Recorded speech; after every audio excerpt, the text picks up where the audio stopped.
우리가 지난 시간에 마태복음 13장에서는 어떤 말씀을 나눴냐면 좋은 밭, 그죠? 좋은 밭, 씨 뿌림, 좋은 밭, 비유의 세계 이런 것에 대한 말씀을 나눴는데요. 그 지난 시간 말씀에서 천국에 대한 그 천국이 우리에게 이미 뭐했다? 이루어진 거예요. 근데 그 천국을 보지 못하고 거기에 대해서 이제 행복하거나 전하지 못하는 이유는 뭐 때문이다? 우리가 그 천국 하나님 나라의 씨앗을 가지고 무엇을 안 했다? 농사를 안 졌다는 거예요. 그러니까 천국은 그냥 얘다 천국 먹어라, 천국 받아라 이렇게 해서 주는 게 아니라 예수님과 하나님은 천국에 뭘 준다고요? 씨앗을 주는 거고, 그 씨앗을 받은 자는 무엇을 농사해야 된다? 천국의 농사를 져야 되는 거예요. 그런데 천국의 농사를 지는 것을 막는 두 가지가 있다라는 거예요. 그 천국의 농사를 방해하고 망치는 그 두 가지가 뭘까요? 돌과 가시덤불이 되는 거예요. 돌과 가시덤불. 질문 들어가겠습니다. 유십사님, 돌하고 가시덤불이 어떻게 치울 거예요? 생각잘. 그래서 제일 잘할 것 같아서 했는데, 돌하고 가시를 우리 김집사님이 어떻게 치울래요? 그 방법을 오늘 전하겠습니다. 그 방법을 오늘 전하겠습니다. 아니, 천국의 농사는 우리가 이렇게 일반적으로 짓는 농사랑 다르기 때문에 그래요. 우리가 일반적으로 자기 밭에 자기 씨앗 뿌려가지고 자기가 추수를 거두는 거는 자기 방식대로 하면 돼요. 그렇지 않습니까? 아니, 내가 좋은 씨를 갖다 두든지 농약을 뒤집다 뿌리든지 아니면은 유기농을 뭐지? 유기농을 하든지 자기 마음이 정하는 거 아니에요. 그죠? 자기 농사는. 그런데 하나님 나라의 농사는 자기 마음대로 하는 게 아니라는 거예요. 그래서 하나님 나라의 농사는 내가 치우고 싶다고 해서 돌을 치울 수 있는 게 아니라는 거예요. 내가 가시덜기를 갖다가 자르고 싶고 뽑아버리고 싶어서 그 가시덜기를 뽑을 수 있는 게 아니라는 거예요. 만약에 우리가 천국의 농사가 우리 방식대로 돌도 치우고 가지도 치워서 그게 풍년이 드는 그런 농사였다면 왜 농사를 못 짓겠어요? 우리가 살아가는 삶 자체가 다 뭐가 돼야 되는데 천국의 나라에 풍년이 돼야 될 거 아니에요. 근데 그렇게 못한다는 거예요. 마음은 뭐하대? 원하대. 마음은 하나님 나라의 농사를 잘 짓고 싶어도 결과는 그렇게 된다 안 된다? 안 된다. 그 이유는 하나님 나라의 농사에서 돌과 가시덜기는 우리의 방법대로 하는 거다 하는 게 아니다? 하는 게 아니라는 거예요. 그래서 오늘 그 방법이 나와 있어요. 그래서 오늘부터 언제까지 갈지 모르겠지만 오늘 말씀에서는 농사법, 제목이 뭐라고요? 농사법. 천국의 농사법을 여러분들에게 전할 겁니다. 그런데 이거는 또 전제 조건이 있어요. 천국의 농사법은 내가 받고 싶어서 받고 받기 싫어서 받지 않는 게 아니에요. 나의 농사는 그렇게 해도 돼요. 내 자신의 농사는. 하지만 천국의 농사는 반드시 뭐 해야 된다? 받아야 된다. 뭐라고요? 반드시 받아야 되는 거고 반드시 지켜야 되는 거예요. 뭐한 즉시 제가 여러분에게 오늘 설교를 전했기 때문에 여러분들의 마음밭에 그 방법이 뭐 하는 거예요? 전달되었기 때문에 반드시 여러분들은 따라야 되는 거예요. 한번 따라해 봅시다. 이제부터 천국의 농사법을 따르겠습니다. 잘 들어보세요. 그 첫 번째 농사법이 가치중립이에요. 따라해 보세요. 가치중립. 이 가치중립이라는 게 첫 번째 천국에 농사 질 수 있는 방법이에요. 다시 말해, 가치중립이라는 것은 뭐냐면 우리가 여기는 가치가 이곳이나 저곳이나 치우쳐 있지 않는 거예요. 다시 말해, 가치중립이라는 것은 어떤 것에 치우치지 않아야지 않는 상태를 뭐라 그러냐고요? 가치중립이라 그래요. 그런데 실제적으로 가치중립은 이 땅에서 이루어질 수가 없어요. 왜일까요? 왜 가치 중립이 이 땅에서 이루어질 수 없냐면은, 먼저 전하면 우리는 지난 시간에 우리의 존재가 뭐라 그랬죠? 우리가 사는 세상이 비유의 세상이라 그랬죠. 그래서 원래적인 의미가 있는 우리 자신과 이 땅에서의 나타내서 있는 육체적인 모습이 따로 있다 그랬죠. 원래는 하나인데 두 가지 모습이 있기 때문에 비유의 세상이라 그랬잖아요. 마찬가지로 가치 중립이 이 땅에서 이 땅의 방법으로 안 되는 이유는 바로 이런 거예요. 에고라는 자아가 경험하는 것보다 먼저 존재하기 때문이에요. 어렵지 않죠? 자, 우리가 뭔가를 경험을 해야 되는데 그 경험하기 전에 이미 경험하고자 원하거나 경험을 판단하고자 하는 내가 이미 뭐 한다는 거예요? 세워져 있다는 거예요. 예를 들어서 어린아이가 엄마라고 불리는 것은 그가 정말 엄마기 때문에 엄마를 경험해서 엄마라고 부르는 게 아니라 어렸을 때부터 그 아이에게 그 대상이 뭐로 인식이 되어 있는 거예요? 엄마로 인식되어 있는 자아가 형성되어 있기 때문이에요. 그래서 어렸을 때 그러한 인식을 잘못해 놓으면 엄마라고 해도 엄마를 아니게 여기거나 엄마가 아닌 사람을 엄마라고 하는 거예요. 우리는 사실상 관찰하고 인식하고 판단하는 순서가 바로 맞는 순서예요. 다시 말해 외연의 세계를 먼저 뭐 해야 돼요? 관찰해야 돼요.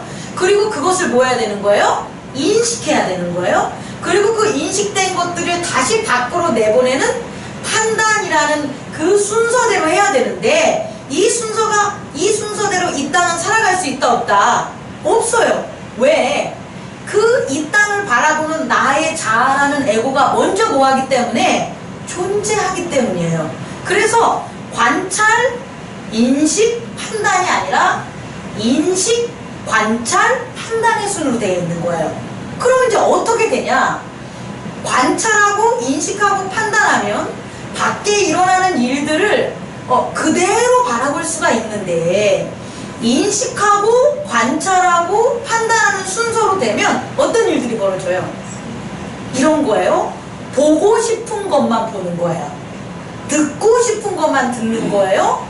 좋아하고 싶어 하는 것만 좋아하는 거예요. 싫어하는 것들은 절대 좋아하지 않아요. 왜요? 인식하고 관찰하고 판단하기 때문이에요. 그래서 정말 좋은 것들이 있어도 나의 인식이 나쁜 거야 라는 인식이 세워지면 그걸 좋게 관찰할 수 있을까요? 없을까요? 없어요. 그래서 결과는 좋은 거지만 어떻게 되는 거예요? 나쁜 것으로 판단하게 되는 거예요. 그러니까 이것은 여러분들의 잘못이 아니라 우리가 살아가는 세상과 우리의 존재에 대한 메커니즘, 특성이라는 것을 여러분 알아두기 바랍니다. 지금 제가 설명한 것에 대해서 이해하실 수 있으시겠죠? 그래서 오늘 마태복음 말씀의 14장을 보면 잘못된 인식을 하는 세 가지의 샘플링이 나와 있다는 거예요.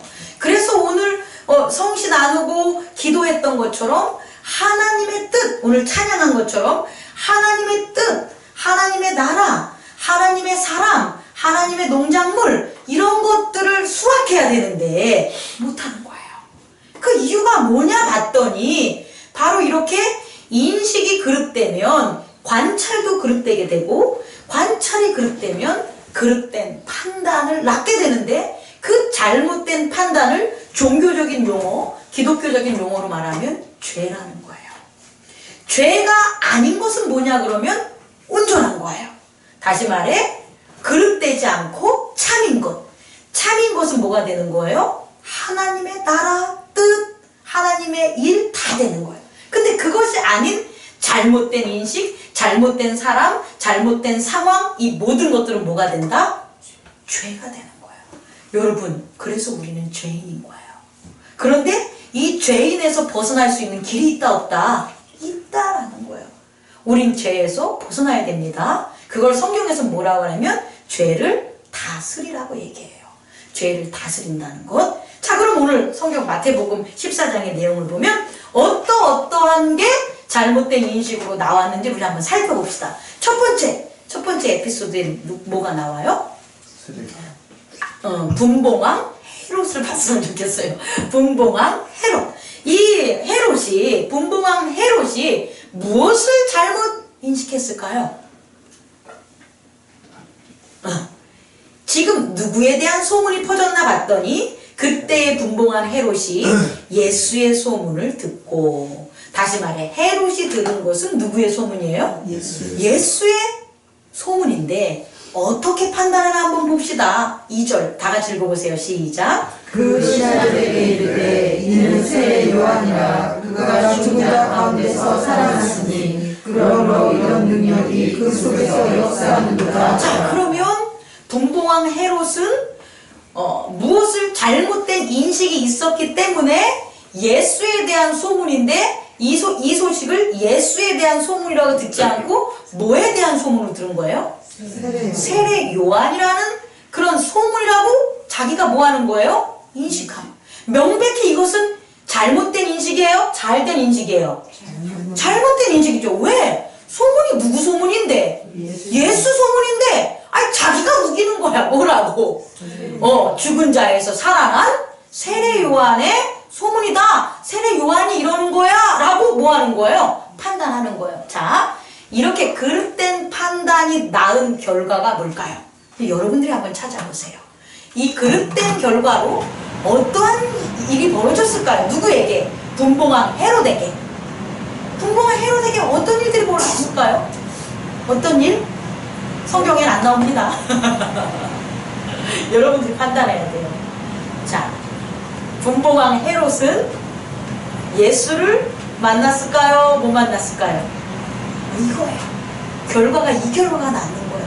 다시 말해 헤롯이 예수로 관찰했으면 예수를 뭐 하게요? 만날 기회가 있다라는 거예요. 예수를 만나고 하나님 나라에 대한 복음을 들을 기회가 있다 없다? 있다라는 거예요. 그런데 잘못된 인식으로 예수를 뭐로 인식하니까 죽었다 살아난, 자기가 죽었다 살아난 뭐로? 세례 요한으로 인식하니까 결국 자기를 살려주고 회개하고 반성하고 하나님 나라를 엿보거나 들을 수 있는 그 예수를 만날 수가 없게 됐다는 거야. 얼마나 불행합니까? 예를 들어서 부모를 저분은 내 부모가 아니야 라고 인식을 하는 거예요. 근데 어떻게 인식하냐면 낳아주면 부모냐? 아니다. 잘 길러야지 부모지 라고 내 마음속에 인식을 해버린 거예요. 잘못된 인식을. 그러면 그 사람은 살아가면서 자기를 낳아준 부모가 자기와 함께 사는데도 불구하고 누구를 못 만나는 거예요? 부모를 못 만나는 거예요. 이거는 확대시킬 수 있어요. 어떻게 하냐? 좋은 부모, 능력 있는 부모, 사랑이 넘치는 부모, 이렇게 확장을 시키면 사랑이 많은 부모야 라고 인식을 안 하고 날 사랑 안 해주는 부모야 라고 잘못된 인식을 하고 살아가면 그 사람은 뭘 못 만난다는 거예요? 사랑하는 부모님을 못 만난다는 거예요. 이것이 죄라는 거예요. 이것이 악이라는 거예요. 우리는 이런 여러 가지가 너무 많아요. 오늘 이제 잘못된 사람의 인식이기 때문에 먼저 얘기한다면, 여러분, 우리가 사는 가족이 행복하다고 해서 행복한 게 아니에요. 행복하다고 뭐 해야 돼요? 뭐 해야 됩니까? 인식해야 되는 거예요. 부모가 자기의 가정을 행복한 가정으로 만들려는 인식이 있어야지만 그 행복한 가정에 대한 관찰이 나오고, 그리고 행복한 가정이 나오게 돼요. 그런데 부모가 행복한 가정을 누가 주는 거라고 생각하거나 아예 인식하지 못하고 노동이라든지 뭐 배신이라든지 불만족이라든지 힘듦이라든지 이런 것 때문에 아유 우리 가족은 다 원수들이야 이렇게 인식을 하면 결국은 뭐만 보인다? 관찰하는 게 원수 같은 자식, 원수 같은 부모만 뭐한다? 관찰되는 거예요. 그러니까 맞아 이렇게 하면서 판단하면서 무엇을 못 발견한다? 사랑하는 가족을 못 발견하고 살아가는 거예요. 저는 사실은 뒤늦게 발견했지만 우리 돌아가신 아빠가 돌아가실 그때 저한테 뭐라고 했냐면 아빠는 능력이 많은 사람이야 라고 얘기를 한 거예요. 아빠는 목사님이 원하는 모든 거 다 해줄 수 있어. 그 얘기를 저한테 했어요. 아이 좀 일찍 얘기 좀 해주시지. 그런데 그렇게 안 사는 거예요. 여러분, 아빠라는 존재가, 아빠가 비교 대상이 자기 자녀와 가족이어야 되는데 밖의 세상 상관도 없고 관여도 할 필요 없는 전혀 다른 세상 사람들과 경쟁하는 자기의 모습으로 하니까 자기 자식한테 해줄 게 없어. 아빠는 능력이 없어. 니네들이 열심히 살아가야 돼. 이런 말하는 거예요. 우리 교회 성도들은 절대 그런 그릇된 인식에서 벗어나기 바랍니다. 아빠는 자기 자녀한테만 잘해주면 돼. 그리고 자기 자녀한테 잘해주는 것은 저 밖에 있는 상대적인 게 아니에요. 아빠는 자기 자녀를 위해서 목숨을 바칠 수가 있어요. 목숨을 바칠 수 있으면서 왜 시간은 못 바쳐? 목숨을 바칠 수 있으면서 왜 돈은 못 줘? 목숨을 바칠 수 있으면서 왜 함께 정은 못 주냐는 거예요.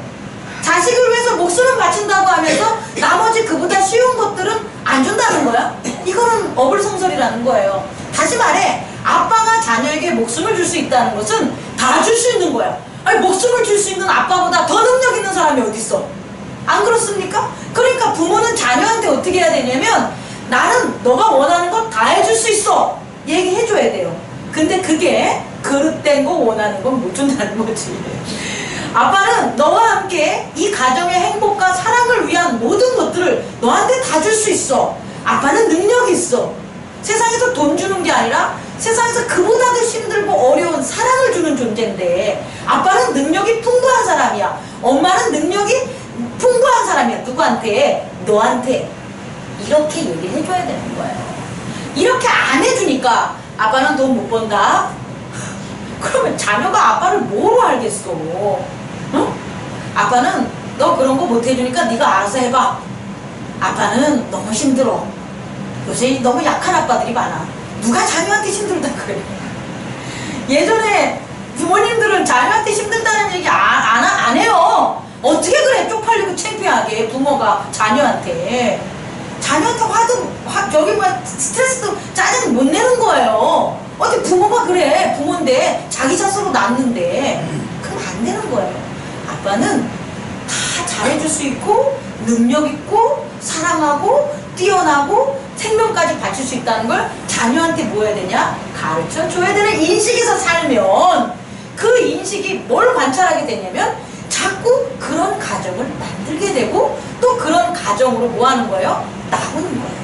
그게 이 땅의 모습이라는 거예요. 여러분 잊지 마시기 바랍니다. 다시 말해서 예수의 소문을 뭐로 착각했다? 세례 요한으로 착각하면 예수를 못 만나듯이 우리의 가족과 우리의 교회와 우리의 이웃들을 내가 진짜 다르게 보는 거야.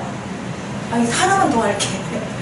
목사를 나와 함께 구원의 역사를 이루면서 하나님 나라에 가야 될 귀하고 귀한 사람으로 안 보면 그 안 본다고 내가 화내서 이런 게 아니고 절대 그런 목사를 못 만난다는 거예요. 아무리 뛰어나고 아무리 유명하고 아무리 뭐 진짜 위대한 사람 그 목사님이 딱 있다고 해도 그 목사님을 못 봐요. 그래서 내가 인식을 어떻게 해야 되냐면 목사님은 뭐 하는 거다? 나와 함께 나라 동행해서 어딜 가는 거다? 하나님 나라의 구원을 함께하는 그런 하나님이 보내진 자다라고 인식을 하면 그런 목사를 발견하게 돼요. 그리고 그렇게 저와 얘기를 나누게 되는 거예요. 근데 이런 인식을 자꾸 뭐 하는 거예요? 사탄은 왜곡된 인식으로 바꿔놓는 거예요. 목사님은 설교를 잘 못해. 혹은 목사님은 너무 말이 많아. 목사님은 너무 돈을 좋아해. 목사님은 너무 놀라. 뭐 이런 걸로 자꾸 인식을 하게 만들어 놓으면 아무리 목사님이 하나님 나라의 말씀을 잘 전해도 어떻게 되는 거예요? 인식을 못하고 판단을 못하게 되는 걸 제가 교회니까 다시 또 예를 들어주는 거예요. 이만큼 인식은 중요하다, 중요하지 않다? 중요하다. 두 번째 잘못된 인식은 뭘 것 같습니까? 드릴게요. 사인을 하세요. 그렇게. 두 번째는 두 번째 잘못된 인식은 뭘 것 같아요? 사람에 대한 인식이 아니고 두 번째 인식은?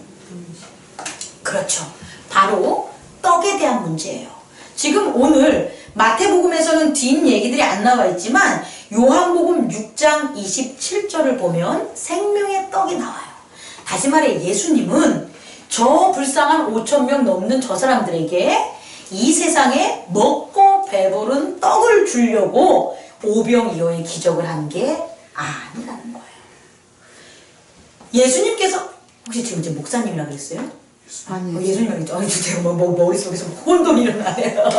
예수님은 생명의 떡을 그들에게 주기 위해서 오병이어를 한 거예요. 오병이어가 오늘날 안 일어나는 것은 먹고 배부른 떡에 대한 욕심 때문에 안 일어나는 거예요. 오늘날도 하나님의 생명의 떡을 나누어 주기를 원하는 자들에게는 오병이어의 기적이 일어날 수 있다라는 거예요. 오늘 두 번째 잘못된 인식은 뭐냐면 하늘의 것과 땅의 것을 뭐 하는 거예요? 구분하지 못하는 거예요. 다시 말해 하늘의 것이 우리에게 열리지 않는 게 아니라는 거예요.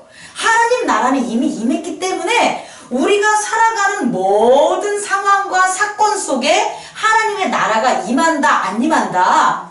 임한다는 거예요. 그런데 그것을 그 생명의 떡을 하늘의 나라를 보여주기 위해서 우리에게 임하는 그 기적과 표적이라는 생명의 떡을 뭐로 보는 거예요? 배부른 육체의 떡으로 보는 거예요. 우리 이런 경우들 많아요. 특히 어려움과 고난과 역경을 극복한 우리 모든 자들, 우리 그리스도인. 아니 이게 어떻게 이루어지지? 어떻게 이런 고비가 넘어가지? 아이고 이런 고비에 이러한 하나님께서 이런 기적과 은혜를 주시지? 이 준 그게 뭐냐면 땅의 것이 아니라 무엇을 보라고요? 하늘의 것을 보라는 거예요. 거기에는 많지 않겠습니까? 사업이 잘 될 때도 그 잘 되는 게 내 노력한 만큼 잘 되는 건지 아니면 정말 이거는 하나님께서 도와주셔가지고 그 기적과 표적으로 이루어진 건지를 뭐 해야 된다? 구별할 줄 알아야 되는 거예요. 그런데 그 모든 것들을 다 어떻게 여기는 거예요? 먹고 배부른 것에 이걸 갖다가 뭐 하는 거예요? 잘못 인식하는 거예요. 하나님이 준 하늘의 나라 것은 하나님의 것으로 보여야 된다. 인식해야 되는 거예요. 다시 말해서 예수님은 이 오병이어를 일으킬 때 어떻게 하셨냐면 하늘에 뭐 했다는 거예요?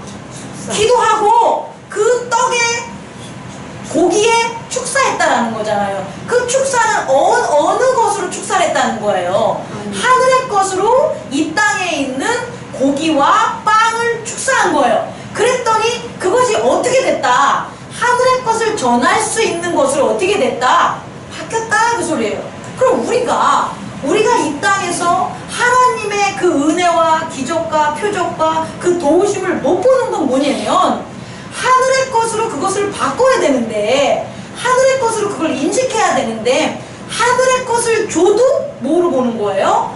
땅의 것으로 보기 때문에 거기서 끝난다고요.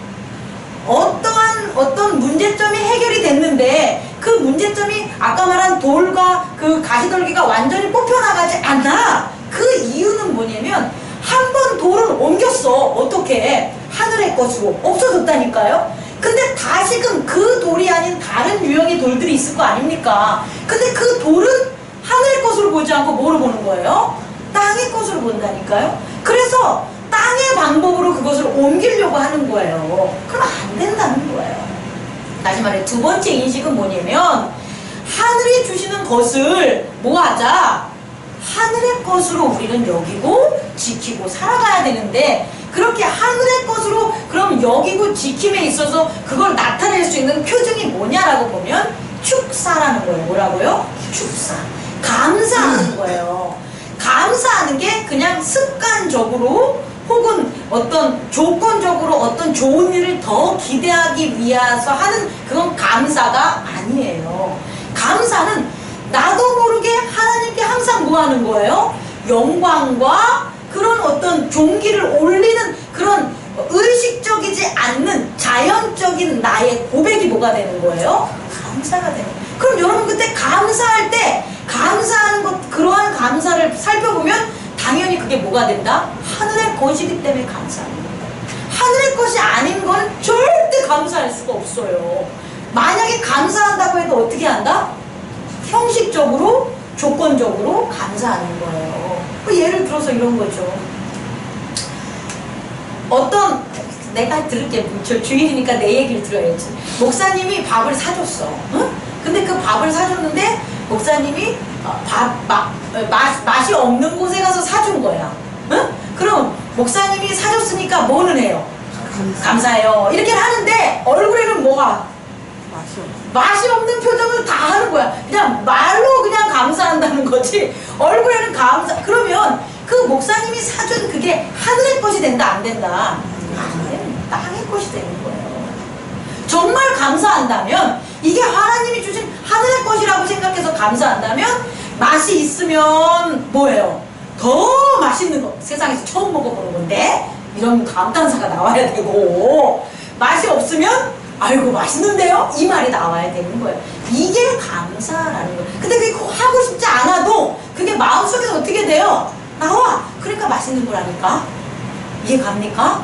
감사로 보시면 이 세상에서 일어나는 것들이 감사하는 것을 뭐 해야 돼요? 합해주는 거예요. 왜냐면 실제적으로 하늘의 것과 이 땅의 것은 이렇게 막 구별되거나 이렇게 된 게 아니에요. 동일한 내용으로 저를 이 세상의 것으로 보면 이 세상의 목사가 되고, 하나님이 보내준 그 목사로 보면 하나님의 목사로 되듯이, 이 나무도 하나님이 주신 선물이야 라고 하면 선물이 돼서 귀하게 여기는 거고, 아이고 그 목사님이 3만원 주고 5만원 주고 사온 거야 그러면 3만원짜리 5만원짜리 밖에 안 된다는 거예요. 그럼 결국 얘를 다루는 우리의 판단은 어떻게 된다? 잘못된다는 거예요. 다르게 된다는 거예요. 이해하시겠죠? 두 번째 인식은 뭐냐면, 하늘의 것, 물건, 일어날 수 있는 사건, 이런 것들에 있어서 잘못된 인식이 하늘의 것을 뭐 하는 거예요? 보지 못하게 만드는 결과를 낳는다는 걸 두 번째로 들 수 있고요. 세 번째는 뭘까요? 세 번째는요, 어거지로 맞추면 안 되지만, 그래도 이게 어거지라고 판단하면 그렇게 하시고, 예수님인데, 예수님을 그냥 예수로 보지 말고 구원자로 보자는 거죠. 다시 말해 세 번째 인식은 베드로가 물에서 뭐 하는 거예요? 걸어오시는 예수님을 보는데, 그 예수님을 제자들은 무엇으로 맨 처음에 보죠? 유령 귀신으로 잘못 본다는 거예요. 이게 우선 여기 깔려 있는 거예요. 그리고 베드로는 그 유령 귀신으로 보는 거에서는 벗어나서 얘기를 나누면서 나인이 두려워하지 말라, 그런 그 말을 뭐 한 거예요? 믿고 예수님을 봤어요. 근데 그 예수님이라고 보지 말고 구원자로 보자는 거예요. 왜? 베드로가 구원자가 없이 물 위를 걸을 수 있는 이유는 없다는 거죠. 그죠? 근데 구원자를 바라봐야 되는데, 물 위에서 물을 걸을 때예요. 배 있을 땐 상관없어요. 베드로가 배에서 내려와서 물 위를 걷을 때인데, 맨 처음에는 걸었다는 거로 성경은 기록이 나 있잖아요. 그런데 구원자를 바라봤을 때는 아, 예수님이구나 라고 인식을 해서 어떻게 하는 거예요? 걸어갔어. 그런데 베드로가 무엇을 봤을 때? 파도, 바람을 봤을 때, 파도와 바람을 볼 때 어떻게 된 거예요? 물속에 빠져버리게 된다는 거예요. 여러분, 우리는요, 구원이라는 거와 심판이라는 거에 대한 두 가지를 우리에게, 기독교인들에게 주어지는데, 구원을 바라보고 살면 구원받아요. 이해하시죠? 그런데 구원을 바라보면서 구원의 뒷모습이 뭐가 되냐면 심판, 재난, 이런 것들이 돼요. 환난, 이런 것들이. 그러니까 구원을 바라보면서 그걸 바라볼 때는 우리가 올바른 인식으로 나아가는데, 거기서 다시 고개를 어떻게 돌린다?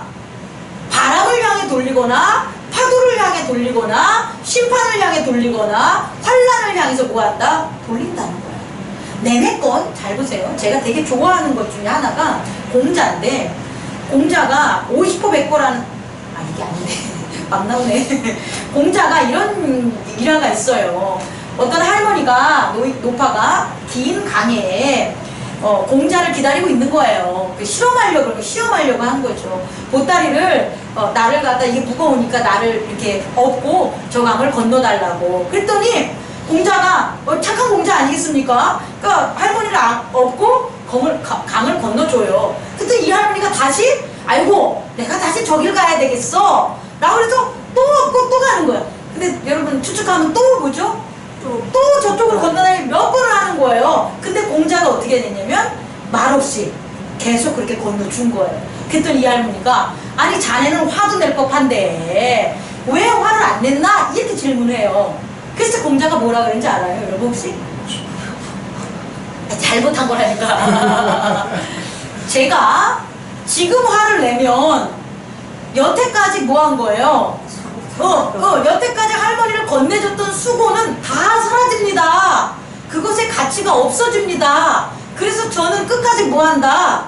그것을 하겠다고 했기 때문에 해준 거다라고 하는 거예요. 여러분 제일 안타까운 우리 크리스찬의 모습이 뭔지 압니까? 구원을 향해서 정말 기적 보고 기분 좋고 막 해가지고 진짜 즐겁게 와. 더 힘든 일도 이겨내면서 왔어. 그런데 그렇게 왔는데 어느 순간 구원을 안 보고 뭘 보는 거예요? 뒤에 나오는 환난과 심판을 보는 거예요. 그러면 여태까지 받았던 구원이 차곡차곡 쌓여져 있냐? 천만에 싹 사라져요. 마치 파도가 밀려와서 모래성을 갖다 싹 하면 그것들이 그냥 흔적도 없이 싹 사라지듯이 아니 언제 믿었던 믿음인지 모르게 싹 사라져서 배도하거나 딴짓하거나 악에 가가지고 놀고 있거나 하는 모습들을 확인할 수가 있다는 거예요. 제가 여러분에게 세 번째 인식은 뭐냐면 구원받기 위해서 왔으면 끝까지 뭐 해야 된다? 구원자만 바라보고 살아야 돼요. 근데 구원을 받았다가 어디다가 저축하는 것처럼 놓아뒀다가 언제나 꺼내 먹어도 된 것처럼 잘못된 인식을 하게 되면 어떻게 되냐면 뒤를 돌아보게 되는 거예요. 마치 누구처럼? 베드로처럼. 보는 순간 의심이 돼가지고 어떻게 되는 거예요? 물속에 빠지는 거예요. 이건 정말 어렵지 않아요. 한 곳 구원만 바라보고 가는 저와 여러분이 되기를 원합니다. 이렇게 세 가지를 잘못 인식했을 때 이러한 일들이 벌어지는 거예요. 첫 번째는 사람에 대한 인식, 두 번째는 사건이나 상황에 대한 인식, 세 번째는 영적 구원에 대한 인식을 못하면 이런 일들이 벌어져요. 우리 모두가 지금 이 순간도 이런 일들이 벌어지는 거예요. 예배에 대한 올바른 인식, 또 교회에 있어서 나의 위치, 내가 어떤 위치를 차지하고 있냐에 대한 잘못된 인식, 또 하나님이 여러분들을 바라보는 것에 대한 잘못된 인식, 이런 잘못된 것들이 결국은 우리에게 하나님 나라라는 참 좋은 밭의 농작물들을 뭐한다? 열매 맺지 못하게 하는 거야. 그럼 해결 방안도 제시해야 될 거 아니야. 빨리 전할게요. 해결 방안은 세 가지인데 한 가지로 문득을 걸었어. 따라해보세요. 예수님처럼 살자. 예수님처럼 살면 돼요. 첫 번째, 예수님은요 가치 중립적으로 자기를 내세우지 않았어요. 예를 들어서 이런 거예요. 내가 경험해 봤는데 내가 몇 번 했더니 눈병이 다 낫다. 내가 이렇게 했더니 문둥병자들이 다 낫다. 이건 내 방법이야. 이렇게 안전했다는 거예요. 내가 성경을 연구했는데 이렇게 했더니 우와 바리새인들이 팍 넘어갔다. 내가 이렇게 연구하니까 이 방법이 좋아. 이렇게 말씀을 전하지 않았다는 거예요. 그럼 예수님은 어떻게 가치 중립적으로 했냐면 하나님의 것으로 아예 못을 박아놓은 거예요. 다시 말해 하나님의 말씀, 하나님의 사랑, 하나님의 재물, 하나님의 백성, 하나님의 땅, 하나님의 세상, 이렇게 해놓으니까 자기의 가치나 경험대로 잘못된 인식에서 벗어날 수가 있었다는 거예요. 그래서 그가 전하는 모든 말씀이 하나님의 말씀, 그가 일어나는 모든 능력들이 하나님의 능력, 그가 베푼 모든 사람들이 하나님의 백성, 이렇게 되는 거예요. 그럼 여러분들도 이렇게 하면 되는 거예요. 내 새끼, 내 엄마, 내 남편이 아니라 하나님의 아들, 남편, 하나님의 자녀, 또 이렇게 입버릇처럼 됐네. 하나님의 자녀인 사랑이, 이렇게 바꿔놓는 거예요. 교회도 마찬가지로 이 교회는 목사님 교회, 내 교회, 이러면 절대 가치 중립적이지 않아요. 저는 뭐 차를 내 차라고 인식을 하니까 아주 머리가 너무 아파. 왜냐고 물어봐요. 탈 때마다 먼지 떨어지는 게 너무 싫어가지고 사람들이 이렇게 발판을 보게 돼. 내 차니까 그런 거. 저걸 빨리 하나님의 차로 바꿔야 되는데. 근데 하나님의 차로 바꾸면 더 깨끗해지겠네? 이런 거라는 거야, 제가. 여러분에게 얘기하고 싶은 건 가치 중립적일 수 있는 거예요. 가치가 치우치지 않으려면 첫 번째, 이 세상의 것으로 하면 안 돼. 아무리 목사님의 것, 아무리 뭐 남편 것, 아무리 내 것, 아무리 누구 것 해봤자 가치가 치우쳐지기 때문에 죄가 악이 나온다 안 나온다? 나온다. 그래서 가치 중립적으로 없으니까 누구의 것으로? 하나님의 것으로 아예 하라고요. 이 교회는 누구 거? 하나님의 것. 나는 누구 거? 여러분 누구 거? 하나님의 것. 다 이렇게 하나님의 말씀, 하나님의 것으로 바꿔놓으면 하나님의 말씀이 보이고 하나님의 세상이 보이고 하나님의 자녀가 뭐한다? 만날 수가 있다라는 거예요. 두 번째, 까먹었어. 죄송합니다. 제가 이렇게 까먹지 않는데 제가 까먹죠. 두 번째, 얘 왜 이렇게 오냐. 두 번째는 뭐냐면 첫째는 하나님의 말씀으로 하는 거고요. 두 번째는 우리라는 표현이에요. 뭐라고요? 우리라는 표현. 그러니까 우리는 이 표현을 잘 안 해. 우리가 우리라는 표현을 하는 것은 뭐냐면 아주 특별하게 정말 우리가 됐을 때 표현해요. 잘 한번 생각해 보세요. 근데 예수님은 하나님의 것이 아닌 것, 그러니까 하나님의 말씀, 하나님의 세상, 하나님의 사랑 이 아닐 때 예수님이 표현한 것 중에 두 번째가 뭐냐면 우리라는 거예요. 다시 말해 제자들한테 내 제자들아 가자 이러지 않아. 그럼 뭐라 그래요? 우리가 하자, 우리가 가자, 우리가 먹자 이런 식으로 표현한다는 거예요. 다시 말해 가치 중립적일 수 있는 두 번째 방법은 뭐냐면 너와 나를 분리하는 게 아니라 우리로 해야 되는 거예요. 우리 집, 우리 교회, 우리 가정, 우리 새끼 이렇게 너와 나. 그러면 나에 대한 치우친 가치를 그 사람한테 뭐한다? 강요하거나 분쟁하거나 내세우지 않게 되는 거예요. 두 번째는 뭐냐면 간단하게 말해서 우리라는 용어를 많이 써야 되는 거예요. 예를 들어서 우리가라고 해네. 우리가 밥 먹을 때 우리 뭐뭐 합시다 이러면 화 안 내. 정말이라니까. 반찬 이렇게 나눌 때 우리가 뭐 하자 이렇게 하면은 화 안 내. 그런데 너가 이거 해, 석균이가 이거 해, 누가 이거 해. 근데 걔가 그대로 안 해. 그럼 어떻게 해요? 화내요. 왜? 걔랑 나는 뭐 하니까? 떨어져 있으니까. 그러니까 사랑도 분리되고 죄도 분리돼서 정죄와 비판과 판단이 나오는 거예요. 다시 말해 우리의 입에서 옆에 있는 사람들과 공동체에서 우리라는 용어를 많이 하면 할수록 정말 싸움도 없고 분쟁도 없고 재밌는 일들만 벌어지게 돼요. 그러니까 너가 해, 내가 할게 이게 나오면 당연히 분쟁이 일어난다고 알면 돼. 너와 내가 나오면. 근데 우리가 해, 우리가 가자 그럼 틀려지는 거예요. 우리라는 표현 알아주기 바랍니다.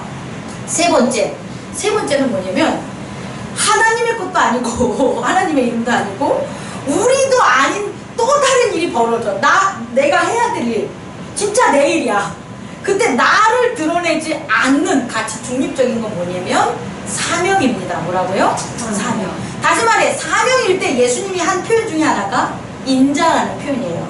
예수님은 자기를 내가 하나님의 아들이 이렇게 표현하지 않아요.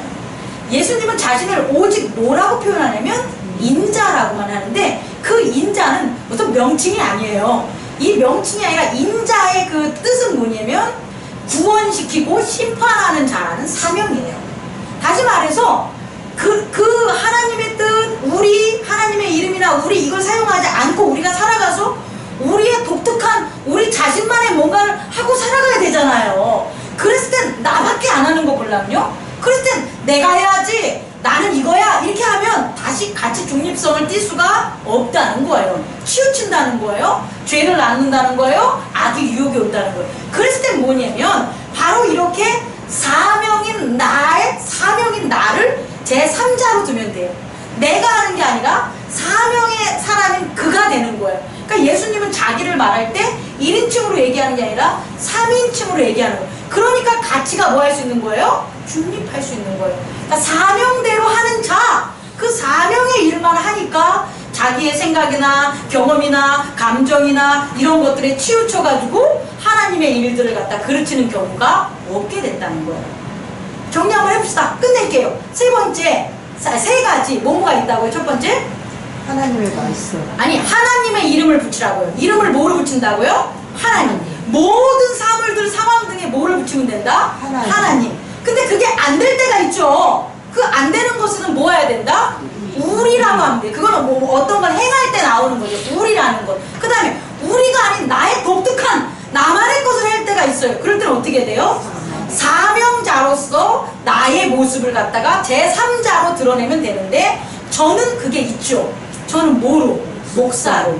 목사라는 사명자가 있기 때문에 제가 제 고집대로 안 하고 제 경험대로 안 하는 분리되는 저를 바라봤을 때 3인칭이라는 게 존재가 하는 거예요. 그럼 여러분들은 성도가 되는 거죠. 성도는요 10원짜리 이름이 아니에요. 성도는 목사보다도 더 귀중한 이름이에요. 최고의 이름이에요. 성도가 뭐예요? 성스러운 무리들이잖아요. 다시 말해서 우리가 있잖아 뒤에 후광 붙이는 거 여러분들이 해야 된다니까. 여러분들이 그만큼 성경에서는 뭐라면 거룩한 성에 거룩한 성도라 그래요. 그러니까 거룩한 성도라는 건 최고의 뭐가 되는 거냐? 우리의 사명이 되는 거예요. 그러니까 여러분들은 사명이 있는 거예요. 어떻게 살아가는 거예요? 거룩한 성도로 살아가면 내가 어떻게 되는 거예요? 분리될 수가 있어요. 그리고 지금 그렇게 실천하기 때문에 여기 있는 거예요. 여러분이 만약에 성도로서의 사명을 지금 모르는 사람이라면 안 와. 허리가 아파서 안 오고 다리가 아파서 안 오고 오늘 어디 뭐 하러 가야 돼서 안 오고 오늘 급한 일 있어서 안 오고 오늘 너무 피곤해서 안 오고 막 이렇게 돼. 그거는 뭐냐면 거룩한 성도와 나를 오늘 안 온 사람들을 비판하는 게 절대 아니라 분리시키지 못한다는 거예요. 분리. 성도와 나를 분리시키면 같이 중립적으로 되는데 성도와 나를 이렇게 짬뽕해보면 내가 아프면 성도로서 나는 어떻게 되는 거예요? 안 되게 된다는 거예요. 여러분 이해할 수 있겠습니까? 이렇게 가치 중립적인 걸 우리가 예수님을 따르면 결과는 뭐냐? 좋은 밭을 만들 수 있다라는 거예요. 돌도 보이고요. 가시덤불도 보이고요. 보자마자 돌이 사라져요. 가시덤불이요. 보자마자 가시덤불이 사라져요. 이 땅에서는 그걸 막 치는 게 이 땅에서 일어나면 하나님의 나라는 깨닫는 즉시 어둠과 뭐예요? 두려움과 고난이 어떻게 되는 거예요? 사라지는 거예요. 그게 뭐냐? 빛이기 때문이에요. 빛은 보면 어둠이 뭐하는 것처럼 물러나기 때문입니다. 말씀을 마치겠습니다. 저는 여러분들이 아예 관찰하고 인식하고 판단한다는 거 버리시라고요. 여러분들 못한다니까요. 그래서 뭐부터 해야 되냐? 인식을 뭐하자? 바꾸자. 그럼 인식을 바꾸려면 이 땅에 있었을 때 인식은 못 바꾸니까 뭐하자? 가치 중립적으로 살아가면 된다. 가치 중립적인 여러분들이 되기를 원합니다. 여러분들이 가치 중립적이면 어떻게 되냐면 보다 많은 것을 보게 되고 보다 좋은 것을 듣게 되고 보다 기이한 표적들을 경험하게 되는 하나님 나라를 분명히 여러분들이 살아가게 됨을 저는 믿습니다. 기도하겠습니다. 꺼주시기 바랍니다.